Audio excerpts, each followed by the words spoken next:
While we go ahead and call the meeting to order, no announcement. We have a Geist Waterfront Park update. Jake? Yes. Yep, so thank you so much for having me out. Excited to share a little bit about a new amenity for the city with a resolution that I just wanted to make maybe more than anything you aware of. Tuesday in our Board of Public Works and Safety meeting, we had a resolution approved. I want to kind of share it tonight. It's also going to come to City Council Monday. Specifically, it's a resolution for shelter rental and parking fee structures. Two things there. One is very pedestrian. The shelter rentals are completely in line with everything else we do in the city, all of our other shelters. Really nothing to talk about. The parking fee structure is a little different, a little new, and I just want to share some context and information. So I think everyone in this room is well aware of Geist Waterfront Park. We've had it open now for 2 weeks for our soft opening. Very well received, a lot of excitement. It looks fantastic, and we are thrilled for a summer ahead. What's important to note is right now, and really outside of the summer, we have parking gates. The gates are open. The park operates like any other park would. We have set hours, and anyone who wants to come out is welcome to join us for as long as they'd like. We are kind of dividing our calendar into two different specific times: beach season and then the rest of the summer, or rest of the year. So beach season we're defining as Memorial Day to generally Labor Day, although it could be extended a little bit beyond that depending on weather. During that time, we are projecting a very high use of the park and volume of activity. We have 240 parking spots, and as we started to kind of put some forethought into what the summer could look like, we really started to realize we very likely on great summer hot days are going to have a parking issue with the amount of demand versus supply. And so what we have proposed in this resolution is a parking fee structure that for Fishers residents, there will be an opportunity to download something called a Fishers Smart Pass. You probably heard a little bit about this. We're going to launch a very comprehensive communication campaign very soon, likely no later than Wednesday of next week. And essentially it'll be a process where you get in on your phone or your computer. Kind of step one is verifying that you're a resident and that you're over 18. Step two is getting an app that you would use to access the park. And Fishers residents just essentially get their phone out as they approach the gate, kind of show it to something, gates open, you're welcome to come and go anytime you want. However, with the demand and the limited parking that we have, we do feel like there's a delineation for non-Fishers residents, for guests. And so during beach season, we are proposing a $50 per day fee for parking a car in the lot if you are not a Fishers resident. You would purchase that the same way that anyone does business with the city to buy a camp or sign up for a program through our Civic Rec program with the Parks Department. It has to be 48 hours in advance. You get emailed a QR code, same process. You kind of hold that up as you get to the gate, and it would open, and you could stay at the park as long as you'd like for the entirety of the day. We would issue refunds if there is a weather event that we close. There might be a lightning strike one day, and so we have to close for a portion of the day. We would issue a refund to anyone that purchased during that day. A couple kind of important key notes. I started out by kind of talking about there's this sort of beach season concept and then the rest of the calendar. So right now, gates are open. After Labor Day, or whenever beach season kind of officially wraps up, gates will be open. Everyone's welcome to come and go as they please. During beach season, when we have that high, intense, projected activity use, gates will be down. As long as you are a guest of someone from Fishers, it could be the driver, it could be somebody else in the car. If they have a device with their Fishers Smart Pass, they can use that to get the whole car in for free, and kind of with our liability, you're part of you're a guest of the person that has the Fishers Smart Pass. Also, it's important to note, anyone is welcome at the park at any time as a pedestrian or a cyclist. Gates are always open during normal park hours. However, if you want to park a car, that's going to be the kind of difference because we just have limited spots. That's the resolution that was approved on Tuesday, and that's what's going to be coming back Monday. And I just want to kind of share that out, ask any questions, see if we if I can answer anything about that, but. I have a question. Yes, sir. So across the street is the launch. Yes. Somebody could park over there and walk, right? And they get in free. Have you thought about that? We have good thought, as well as Canal Place, the neighborhood is right down the sidewalk. So we actually have meetings scheduled for both entities, and we're kind of keeping our antenna up. If there's other people that are interested in talking, we'll do that too. And we're offering to post a sign on our tab in those areas saying no Geist Waterfront Park parking. What about golf carts? They won't fit through the pedestrian gate. So they could ride their bikes, but the gate's the same size as the door, so good question. Jake, what's the definition of a Fisher's resident? Yeah, thank you. So it's when you register in the system, it uses the same GIS kind of registration that we use for taxes and utilities. So essentially anyone that falls into the Fisher's tax database would be a Fisher's resident. So there's actually some folks that don't have, it won't say Fisher's, it might say McCordsville or something else. But if they pay Fisher's taxes, they're counted. So that means our unannexed neighbors would not. They also are included. They are included. Yes. Okay. Yeah. Okay. So also, anyone that's kind of in the Swiss cheese that's not incorporated yet, but is in kind of the Fisher's zone, they are included as well. Okay. And businesses too? How would that work for So right now, that's a great question, and we've wrestled with that.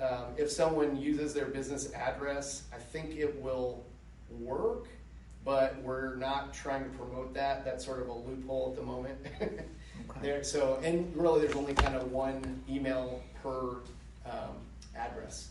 So for example, if I worked at Flexware and I use that address, no one else could use that address. And if I kind of associate that with my information. How does that work with a spouse and a? Yeah, so you can set up kind of a family account. Okay. Mm-hmm. And how they get that on their phone? They have to go to that email or what? Yeah, so I don't look at my wife's emails. So. yeah, right. Yep, she can do it separately. You guys can do it together, and you guys will ultimately kind of have the same thing where there's an app called OpenPath, and you kind of open that, just hold it up, and the gate, arms will open, and you go.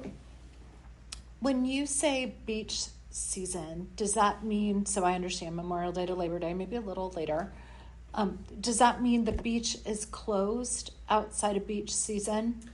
Great question. So right now, if you were to drive out to Geist Waterfront Park, gates are up, you can pull in, and the full park is available. However, we have very clear signage saying no swimming, lifeguards are not on duty.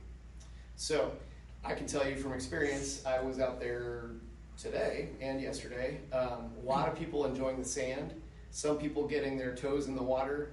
They're really not supposed to be swimming, and if staff are out there, we're letting them know, and there's signs posted. Your lifeguards will be here Memorial Day, but until then, we don't want you swimming here.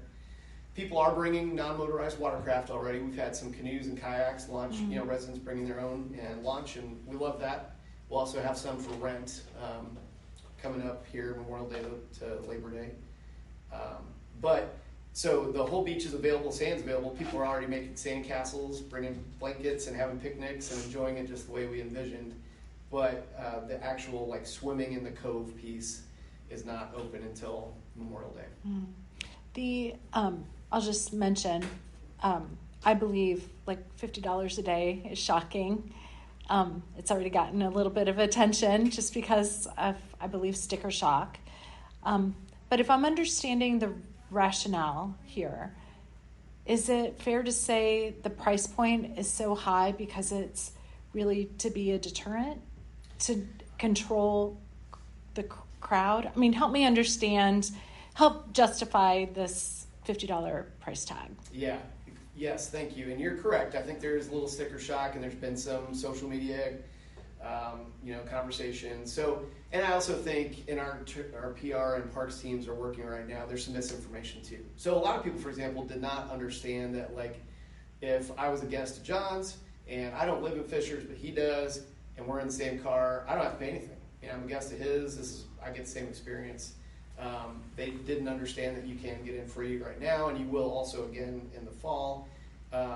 And it's not, a really important kind of clarifying thing is it is not access to the park. Anyone's available to walk in, get dropped off, bike in, it's the parking. And so the parking price tag is purely supply and demand because we just have a very limited number of spots that are going to be available for a parking pass, and we think in general.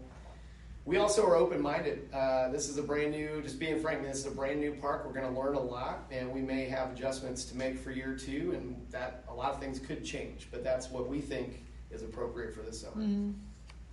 So, but it's to discourage. It's not to discourage, Jocelyn. Seriously? Oh, well, I wouldn't categorize it like that. He just told you. I mean, it's not to discourage people not to come. We want people to come. Well, it's the fact that there's limited parking, and I mean, I don't know. I'm sorry I think if you don't like my discourage. word. Really, Yeah, my discourage? thought He is just that told you.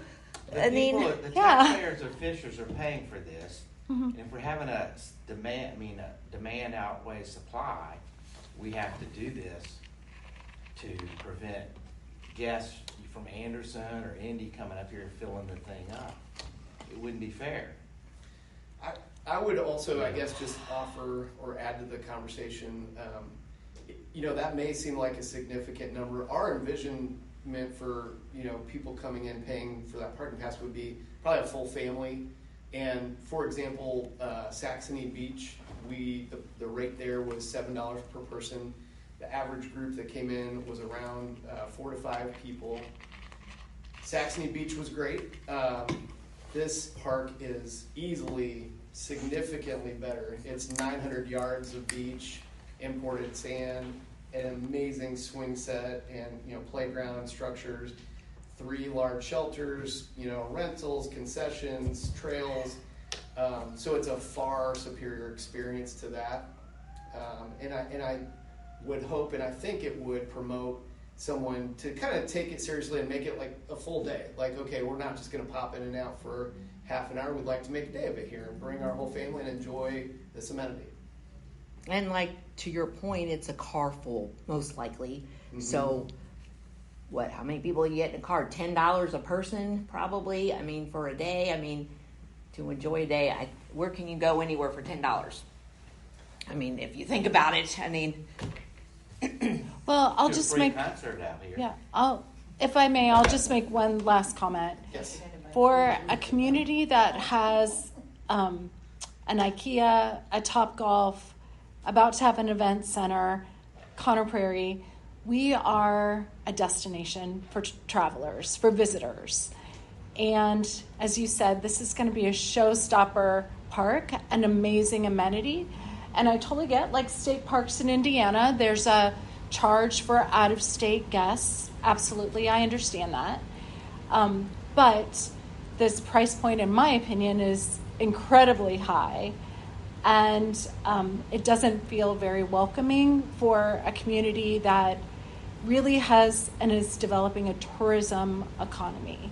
So that is my main concern. And I totally understand there's a set amount of parking spots. I get it.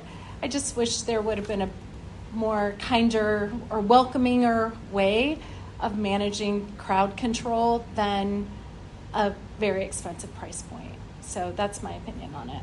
So, but thank you, Jake. Yeah, I appreciate that. And I think, moving forward too, who knows what kind of potential additions to parking we might be able to build or other accommodations, things we'll learn this summer. But, again, I think it's probably appropriate with the information that we have for the plan for this year as we learn a lot. But It's a place to start. Let's see how let's measure and manage, see how it goes. Correct. But if you go to Fort Bend, you're going to pay to get an app line. Yeah. Even if you're an Indiana resident. Correct. You're going to pay. Right, absolutely. So- it's just not $50. That's It's not too far from it. no, it's not. It's a Not state. too far. It's a state park. It's Yeah, I think we can see how it goes because I think it's more than that. if the demand's not there, then you make That's an right. adjustment. That's right. It's simple as that. But for me, we're paying for this. I mean, it's kind of like fairness, it's not, it'd be unfair to let somebody else pay for something unless somebody else Well, uses and that's it. why I bring up we're a destination now welcoming visitors to IKEA, the event center. We can still right. welcome people, but there still could be a charge. I mean, We're gonna a welcome charge people does not to mean the, you don't welcome Fisher's people. Yard with the 1%. It's okay. I understand that. I mean, they can pay I don't Well, care for the I think, negativity, to be honest For the with sake you. of time, let's, it's good Okay. information. We'll have more discussion on Yes. opening Monday night. Yes. Jake, I appreciate the information Absolutely. and kind of, Thank and you. we'll, again, you see how it works, measure and manage and see how it goes. Exactly right. Yep. Appreciate the time. Thanks, I think everyone Jake. knows how to get a hold of me. If you have questions before Monday, let me know. Okay. But Sounds good. Appreciate you. Thank Jake. you. Have a good evening. Thanks. You don't want to hang out for the rest of this stuff? It's It's tempting. fine. Tempting like a root canal. I got to track me to get to. Track is Thank more you. important. See you. All right.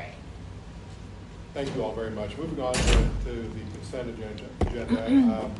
Should be a chance to review the minutes and also the item B. Do I have a motion to approve? Motion to approve? I have a motion by Josh. Do I have a second? Second. Second by Cecile. All those in favor, please say aye. Aye. Thank you all very much. Moving on to resolution. Item 5 on the agenda. This item is appropriating additional sewer availability funds for a lift station that will be located if the Grantham development takes off as planned, or just that general direction of Fishers. So as you guys are aware, there's obviously potential increased capacity that needs to go out there. That lift station has been constructed, and as part of the agreement, we are paying a cost of that. And so sewer availability is used to pay increased capacity, so to really serve that side of Fishers. Okay. Yeah. Any questions for? Does that come to our sewer plant over here? Does it come? Oh, yeah. Yeah, Goes right by my house. yeah, it's, Does it get pumped through 106 in Cumberland? that Yeah. would be I don't know the Absolutely. direction, so that's outside of my I'm knowledge. kind of base. glad you don't know. That's We know, we a live big it. detail.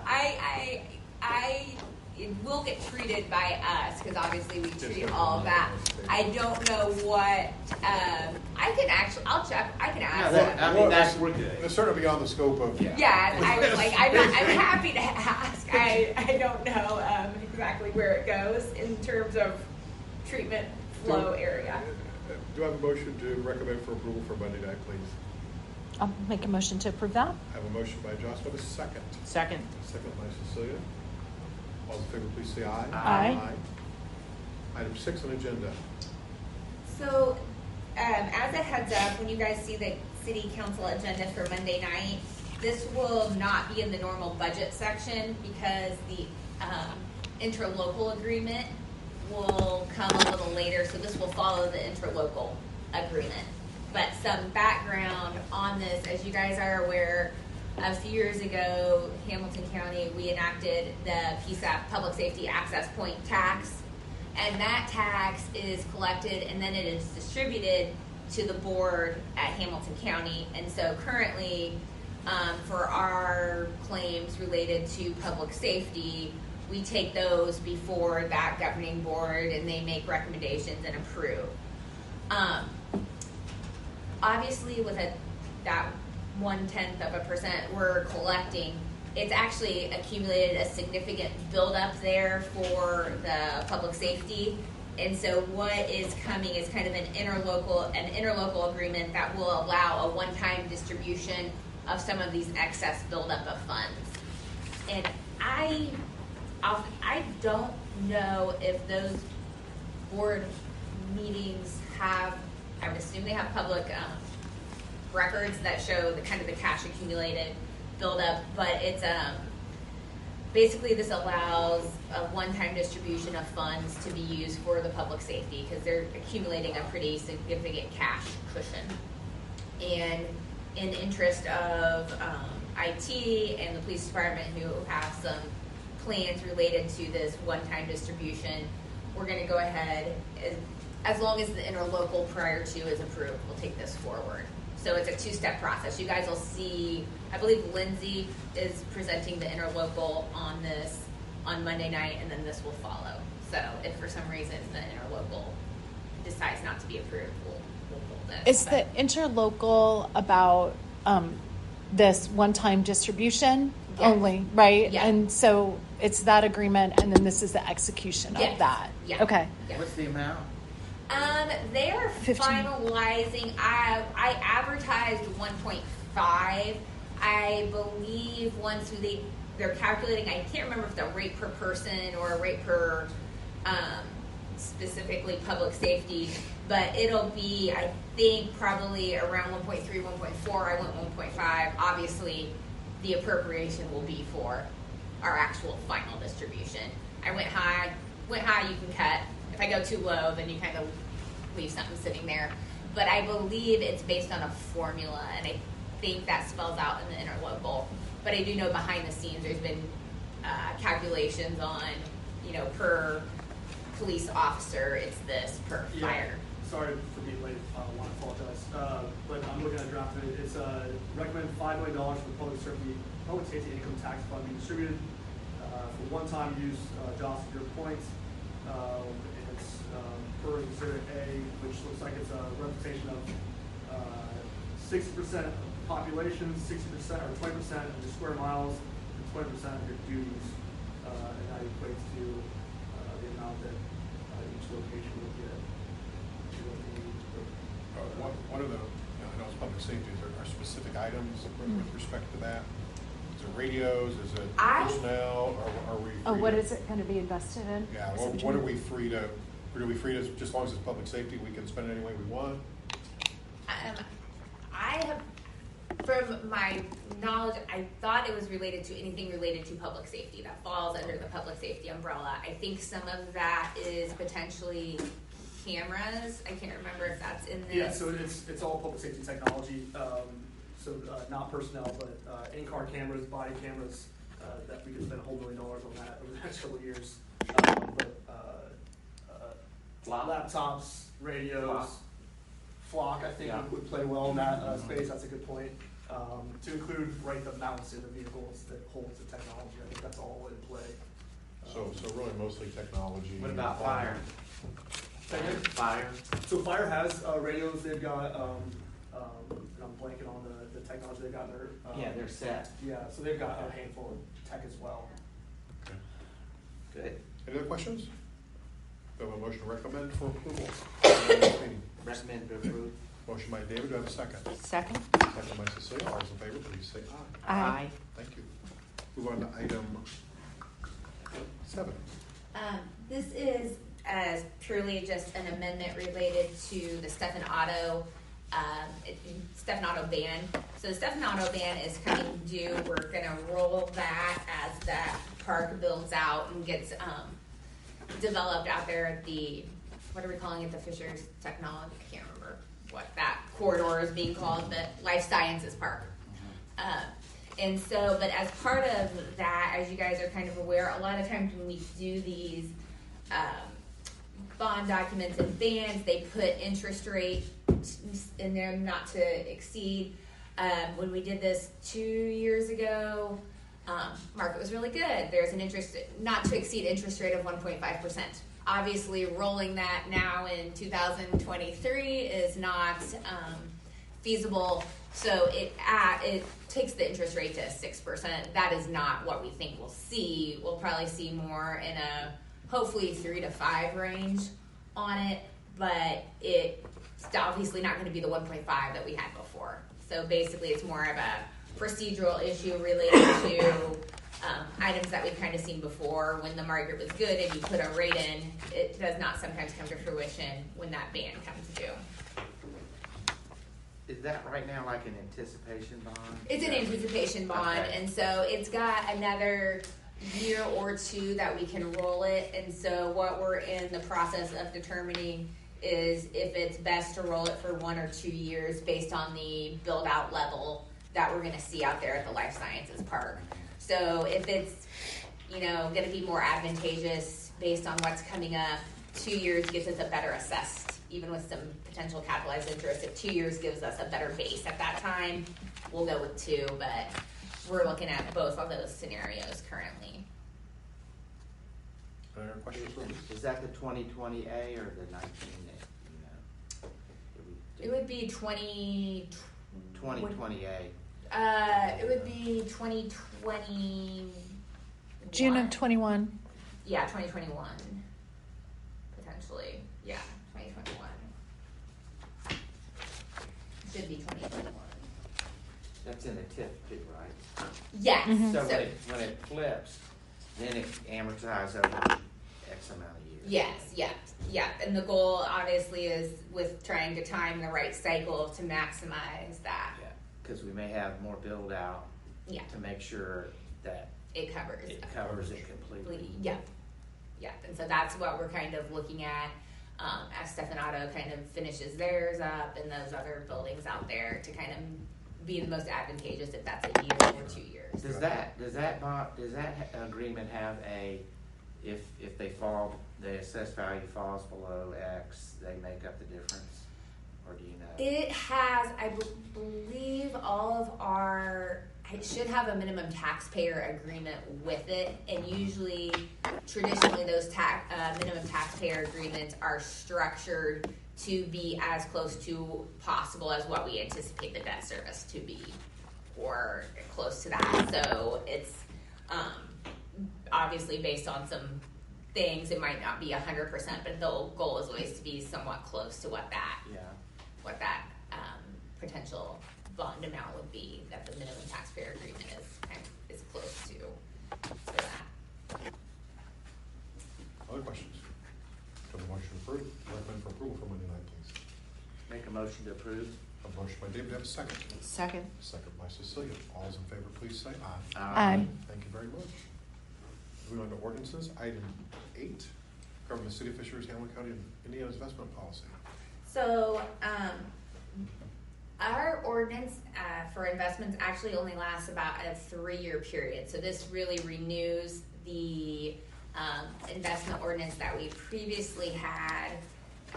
All Indiana investments are covered by state code. So it's not like we can pick something super wild and crazy out of, on our own. So we're also, this kind of just codifies and says, hey, yeah, we really are following true state statute as we move forward. So that's kind of, we're making it up to date, bringing it current to get that. So that's what the ordinance is. You're not really seeing a change. I mean, change the total budget and kind of our investment piece of it. In correlation with that, what we've been looking at is we have probably about $27 million that's with Turquoise. You guys have met Jessica.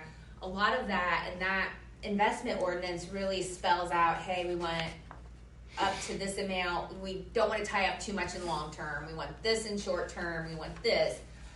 Which that's all well and good when the bond market is really good. What we're seeing right now is we've got some investments, but the interest rate on some other, what I'd say, some money markets is a lot better. So we just, in our general operating accounts last month, entered into, so obviously we have the portion with Turquoise, and then we have a balance that is invested with our checking accounts. But we switched a couple weeks ago to do a sweep account with our checking accounts to go into this money market at First Internet, which is giving us about 4.96% interest rate on our money, which is really good. So we did that the middle of April, I believe, and 2 weeks time, right? 2 weeks time, got about $78,000 of interest on that from First Internet. So that piece is separate from the investment piece, but I did want to mention that. So what we're really working on too is now is the time that we can maximize our investment. Like, our money can work for us. I think for so long, we've had such low interest rates that we haven't had the opportunity to really have our money make a significant amount of money. And that has the potential to change. So what we're doing on that side is, like I said, in the operating checking accounts, using that money market, and then we're continuing with the investment policy to look and see what's the most advantageous position as some of these investments cash out or as these investments mature. Because the other thing is we talk about, we've got that ladder, so we've got some that are, 6 months out, we've got some that are 2 years out, and so obviously you're not gonna really, you gotta figure out, is it better, if we have a 2% bond, do we wanna still continue to stay with that 2% bond, or do we wanna cash that out and try to go higher?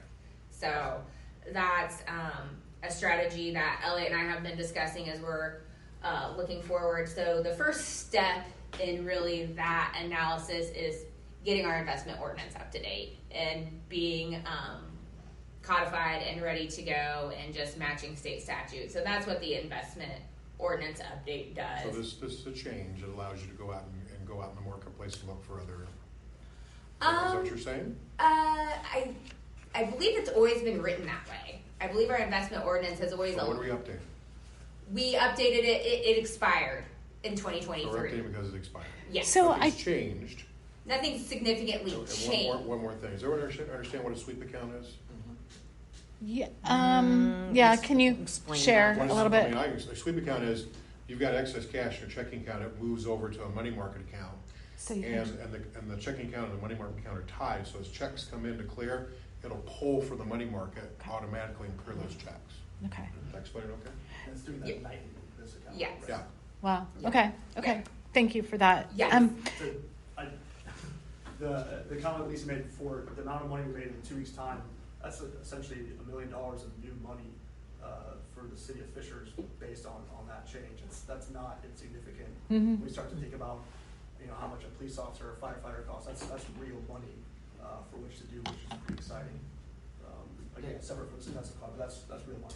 First internet, they're certified by the state because, we got these banking Yeah. crisis in the middle going on. Mhm. They're not overly buying these bad bonds that are upside So down. they've got all the certifications. Yeah, they're covered. They're on the approved list by the state. Yeah. I know we had to do that township. So Yeah. I'm sure they're fine. Yeah. Yeah. There's, I think all of the banks around us are on that approved list. I haven't run into, I would term the major players, all appear to be, are on that list, at least the ones that I can think of. And so, really, like I said, this investment ordinance is expired, and so that's when we were like, okay, we need to renew. We need to make sure we get our investment ordinance back up to date. And then we can start to have kind of this longer term conversation of that 27.2 million that is kind of in all those, what I'm talking, those laddered accounts, kind of where that goes from here. So whether that's kind of having Jessica come in next month and say, hey, where do I see the portfolio going? And then Not a bad idea. and then we can move. You know what I mean? Because I think the first step is to kind of do this, and then we can bring her in and say, hey, you're projecting out this. What can we do? Because we can see potentially, because any bank, I had someone else, Raymond James, came and talked to me and had some potential for the 27.2 to kind of do some options, but again, came close to almost 5% with similar kind of money market type thing.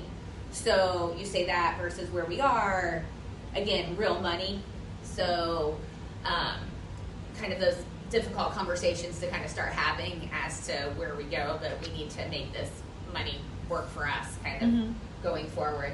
So this, honestly, really, investment ordinance doesn't really change anything. If we do invest in bonds, it's like no more can be this piece, no more than 6 months, no more than 24 months, no more than 5 years. So that's this. In the interest of time is money, I will ask if you guys will consider suspending the rules for this one, so then next month we can have a discussion with Jessica on where we go. Yeah, we just need to, to take advantage of it. yeah, because the longer we wait, the more behind we can potentially get. Lisa, or change from the previous document to this new one seems to be just in section 2 that just says, for the avoidance of doubt, this policy should be interpreted to authorize the city controller to invest in any manner allowed by the act, and then it continues Yes. on. So So that has been specified. And then my last question was about reporting. It talks about city controllers should make an annual written report to city council summarizing city investments during the previous calendar year. And that's usually, we kind of have been, the books, Jessica, usually when she comes in each time, she gives us those. Okay, Those so are- that was my question. Like, Yes. what's the cycle of And that? it's So, usually, okay. yeah, she usually, when she comes in and she'll show us and she's been in December, I feel, the last couple of years, Okay. where she kind of, and it shows everything that we're invested in. And so that's kind of That's the fulfillment of that fulfillment report. of that, yes. Okay, I'm with you. I could do it, but since that exists much prettier than what I would probably do. Okay, Yeah. good, thank you. And the investment ordinance, it gets expires every year? It or- expires every, I believe it's 3 years. Okay. So I did not realize we did not realize it was a expiring ordinance, which seems really weird. I don't think those two go hand in hand.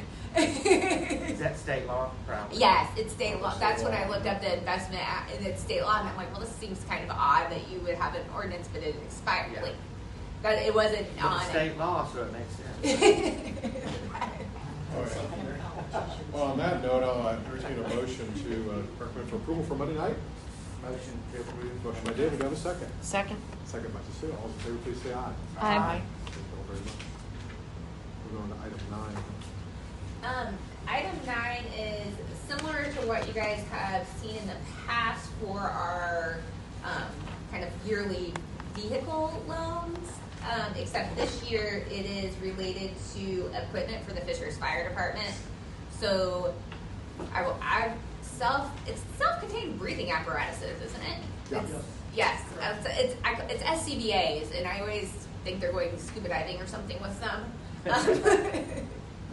I think their safety, I believe, I'm going to butcher Chief Arusa's explanation. I believe it's the packs they wear when they go in to fight fires. It is. And it is something that every individual firefighter needs. You cannot switch out, like you can't share packs, you can't be like, oh, I only need 30 because there's 30 firefighters on a ship. Everybody has to have their own. And so every few years we cycle through the improvement of them, and during the 23 budget process, this was an item that came up that is needed in repair. It was discussed during the 22 budget process and came in at a 23 landing.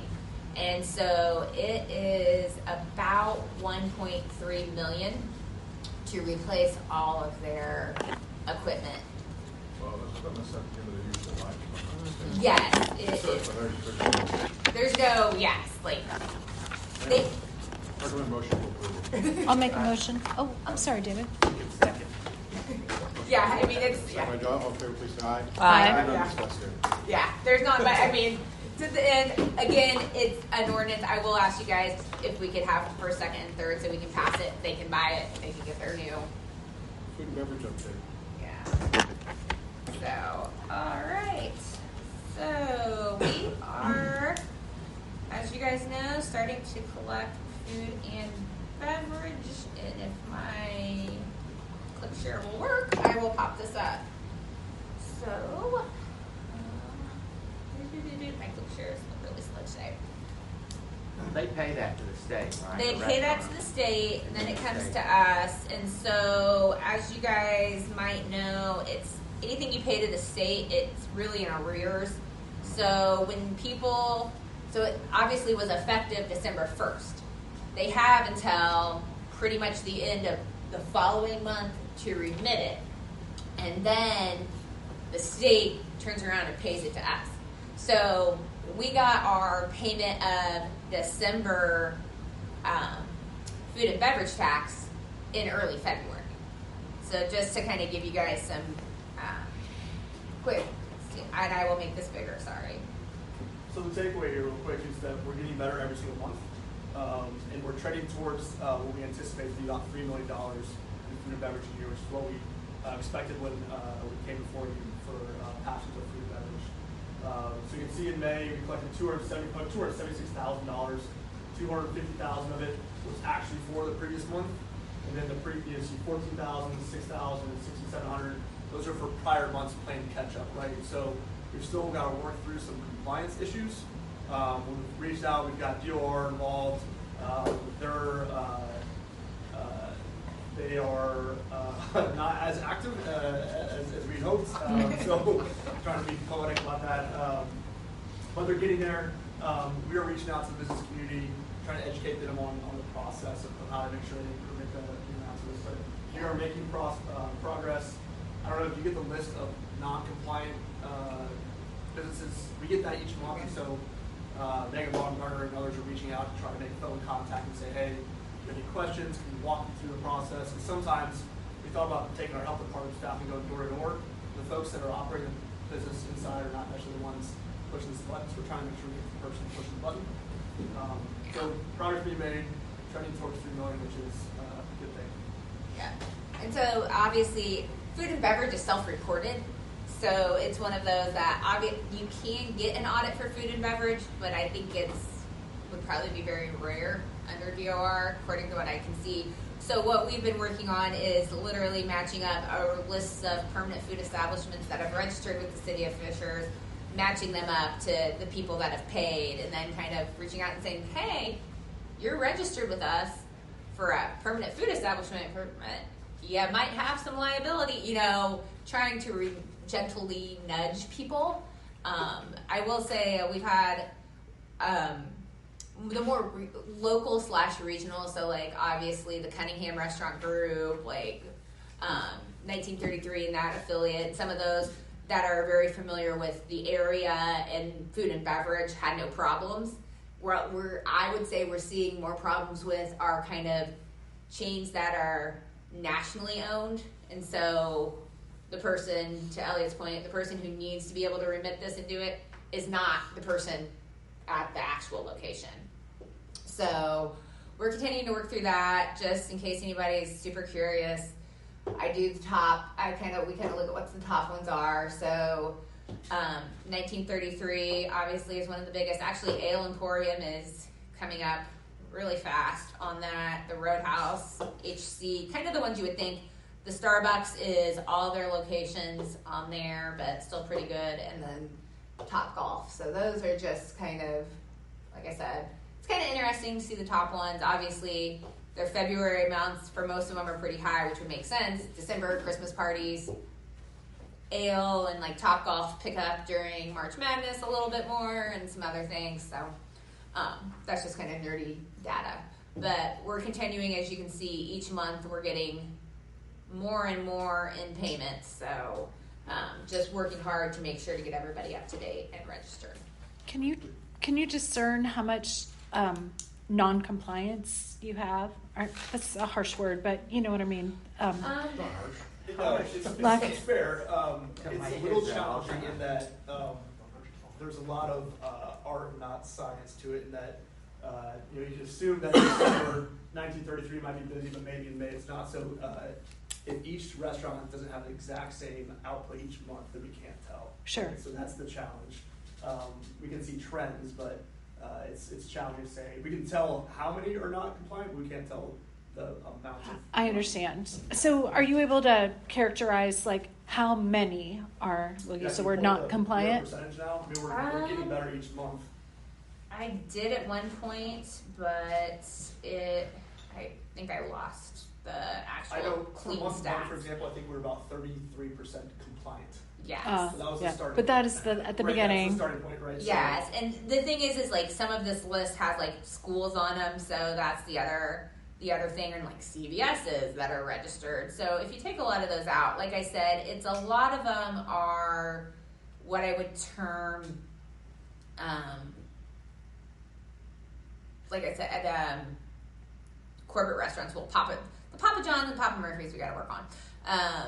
But most of the other ones we've kind of narrowed down, and I can probably find it. I know I sent it to you in an actual number form.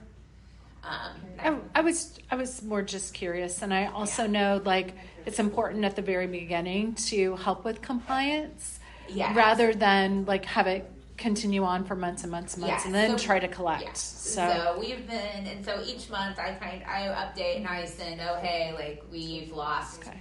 because so each month we have people drop off that Yeah. have, and then they've paid. So Yeah. we kind of just compare and contrast from each month to this month who's but paid. you're feeling like it's trending according to plan, right? Like I feel like it's, generally. yes, it's getting better, and I will say, especially the very first month. So what would have been in January, a lot of people had issues, just in general with DOR, and so we didn't Yeah. get a ton of people. So you had kind of a twofold.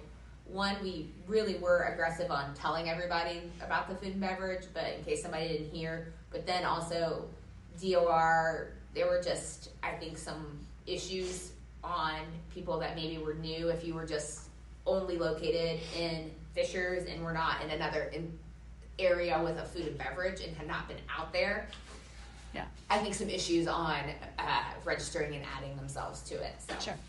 But But the goal number is collections of $3 million by the that's end of the anticipated, calendar year.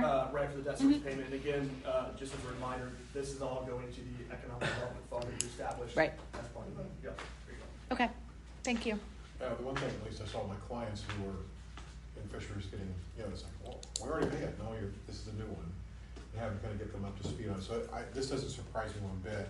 One question, is there a way that we can, and it may not be a way, but me being kind of an auditor and background saying, is there a way we can verify that what these companies are paying on in time is what we're getting from that. Great 'cause question. That's the pisses million me dollar off, question. 'cause they never can tell me. Yeah, no, and that is where literally, We have not to date from Yeah. the state received how much they received in revenue for the month and how much You actually right, received. like, Yeah. Yes. Great question, but we just Everybody does it on in time. They do it all on. Yeah, we get so you would the- think you'd be able to run a report for all. we get the in time, so they will so. send you like these reports. These come from DOR, but I think those are literally just the report that they run on in time and say, hey, here's what you see. And what we're seeing is obviously, as you can see, like people catch up as they go through. Yeah, they do. So, They do. yeah, which is fine. I'd rather you pay me and and catch up. So, but yeah, from a cynical, am I really getting everything I'm supposed to be getting from the state? That is a Question too, huh? yeah. Yeah, I mean, is what they're reporting and remitting and paying agreed to what Match we're up with getting? like yes. Yeah. If we would go to like To me, 19. that Yeah. equation's, I mean, there's should the be. trust but verify. We're just doing the trust piece. Yeah. Verify. Yeah, there's. I mean, it's Yeah, I no love different. these It'd be verified. like going to ask 1933. Hey, what did you remit to Fishers for March? And they'll be like $10,000, and then we should be able to go back and be like, yeah, we got $10,000 from you. Or they say 12,000, and we're like, we got 10. So we don't have that capability yet. It's turning the way it should, which is good. You're seeing Yeah. that Yeah. income go up every single month, and then it's going to stabilize, I would think. Yeah, and like I said, we're getting and the good news is we've got like the big fish, I would term kind of paying. What you'd term Topgolf has always been there, 1933, Ale, all the Wolfies are like, so you've got a lot of the like really, I don't say happy. Popular. Yes, But have the significant volume. that have significant volume are up and ready to go. So I I'm can't. charging you before we. I can't, yes, because they have the cafeteria. Right, I didn't know, Yeah, they have a they're, That's cafeteria. what I had heard. And IKEA's paying too? yeah, IKEA's paying, so. All those meatballs, Yeah, yeah, they're good too. We've got evidently the Allisonville Nursery sells food. How about the so- Mexican They do restaurants? now. Anybody know the history behind it? Riviera Maya has not been paying, so Oh, no? so they're on the list. So, Yeah, it's unfortunate. so That's when you get out there and count cars, that's how it's done.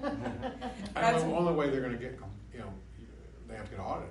yeah, I mean it is the best. I mean I came up with I was like wrote a letter that I think we've been using that just says, hey, you're registered with the city, which therefore indicates that you're running a business that has a tax liability with the state. Like, but that only comes from me, like, or comes from the city. So to try and push people harder, it's either threat of audit, and I can't threaten to audit Yeah, you anybody. Yeah, and there's not enough auditors anyway. so. Yeah, and that's, and they'd be like, well, you're last in line because you're the new one. You know, I could see it also not be a fast one from. Here's your chips. It's like, I can pretend to audit. That'll work. So, Thank you, Lisa. yeah, that's that. So, I know you guys want to If possible, I mean, it's. Yeah, I'll go through it. Well, and this is, 8 minutes. and I can send this. We can send this out. I I thought. already did. Oh yes. I Okay. sent, I Yeah. sent out, because it's on the agenda for Monday night. Yeah. Okay. I wish I would have got out to you guys sooner before the budget finance meeting. So this is just each year annually, the Redevelopment Commission does an annual report, and it, as you guys can see, it talks about basically the purpose of the Redevelopment Commission for redevelopment and just serving the community. So it goes through, kind of lists out when it was created. We keep This report's very totally detailed. required as well. yes. Very good document. So it goes through, it kind of lists all the highlights. So I, by each year since it's kind of since its inception. So you'll see in 2022 we hit the highlights that you guys. I'm sorry, you guys cannot see that because that is super small. Sorry. It talks about the highlights that are coming to that 400 is a little too big. So it talks about obviously Stefanato, next phase of the district, Andretti, Rev. So these are projects that are coming that are located in TIF areas or soon to be TIF areas. Talks about the job growth. So obviously we talk about what are these projects coming, what are they bringing. So again, 22 average salary is anticipated to be $94,800, over 1,200 new jobs, and as you can see, an over $1 billion in investment is what 22 brought. And then it kind of walks you through assessed value growth, shows you basically, this gives you some background as to what is the point of a TIF. What is a TIF district? What is the point of it to do? Goal is, hey, this is what it was before, we've done this, and that's how you kind of get the task. The TIF district kind of shows you what the incremental AV is. So these go are down to that total on this one right here. Yep. Well, stop right there. Mm-hmm. Is that 720? I think that's not added right. You're gonna have to check that. Okay, I'll check that. Because That's- I took it, put it in a spreadsheet, and it didn't add up. okay. I think that one over there, like Yeah. 1.3 or something like that. Yeah. I don't know. Yeah. But you might want to check that. Okay, yeah, we can check that. That would be the one. But this does list all of the TIF districts, so you can see those underneath. And that's just kind of the base. This is cumulatively its balance sheet, which is essentially cash only, around 11 million. And then basically what comes in. So you have the TIF revenues that come in, you have some other assorted things, particularly some pass-through grants. So then you come through with the debts, and that's the biggest piece of that, debt or the pass-through of the TIF. And so get the net change of the fund balance, which had 9.2 to start the year, 2 million, go up to the 11. And so Is that page 21? that's 20. That was 20. That's the overall 21. I do have one question on 21. Uh-huh. Go to Crosspoint up there. Yes. So I see Crosspoint says 401, Mm-hmm. and Four. yeah, and then but on the debt page it says due in 22 708. That means they were short on their taxes. Their AV didn't match up, right? Right. So do they have do they pay the difference, or so why wouldn't that be shown on the revenues if they pay the difference? Because we don't hold those ourselves. Like Oh. those, so it's not like that shortfall. It's similar to the one on 37. I'm trying to think of the one on 37. That's over a year. I think it was. I think it's O&B, Old National Bank. That's the one that's short too. Those are not ones that we have on our books as a debt service, so it doesn't show because we have not kicked in anything. They're the ones kicking in. So they pay it, but it goes into that, like a bank who monitors Yes, this, right? yeah, so And then they pay the bond. Yes. And so we're not really involved in that. Right. at all. Gotcha. Old National Bank holds all those bonds. They hold the bonds for, I know the ones on 37. I can't. 137. Yeah, I can't remember who runs the Crosspoint one. Yeah. But yeah, that's, and so on that one, if you would be, well, it's not a TIF bond, but I'm thinking of Saxony, where you kick in the shortfall. Yeah. On that one, you would see that because that's one that we see and own. Yeah, But on these, and that was a long time ago. Yes. That was one of the older ones. We're a lot smarter now yes. about So, doing these things. yeah. Lisa, one question or maybe a request, if you could, Yeah. tell me how much the referendum, what the number is that gets. That the Oh, schools yeah. get the point. Yeah, I can do that. Can you just give me a number? I'd like to have a number just to reflect for Yeah, we can. citizens what actually goes to schools. Yeah, yeah, we can pull It's that. that total, the increment would be what? I Yeah, think right we now can- what it is. Yeah, we can pull it. Just say 730. Because it's point, I used to know that. Divided by 100. I read that. We'll get you a firm number for sure. Yeah, we can get that. And then it just lists kind of all the ones that are backed or are Let's expected. hit David's numbers and see how your numbers are. We'll Well, I tell you. can't remember, the referendum went down, Yeah, It's like $2.5 million.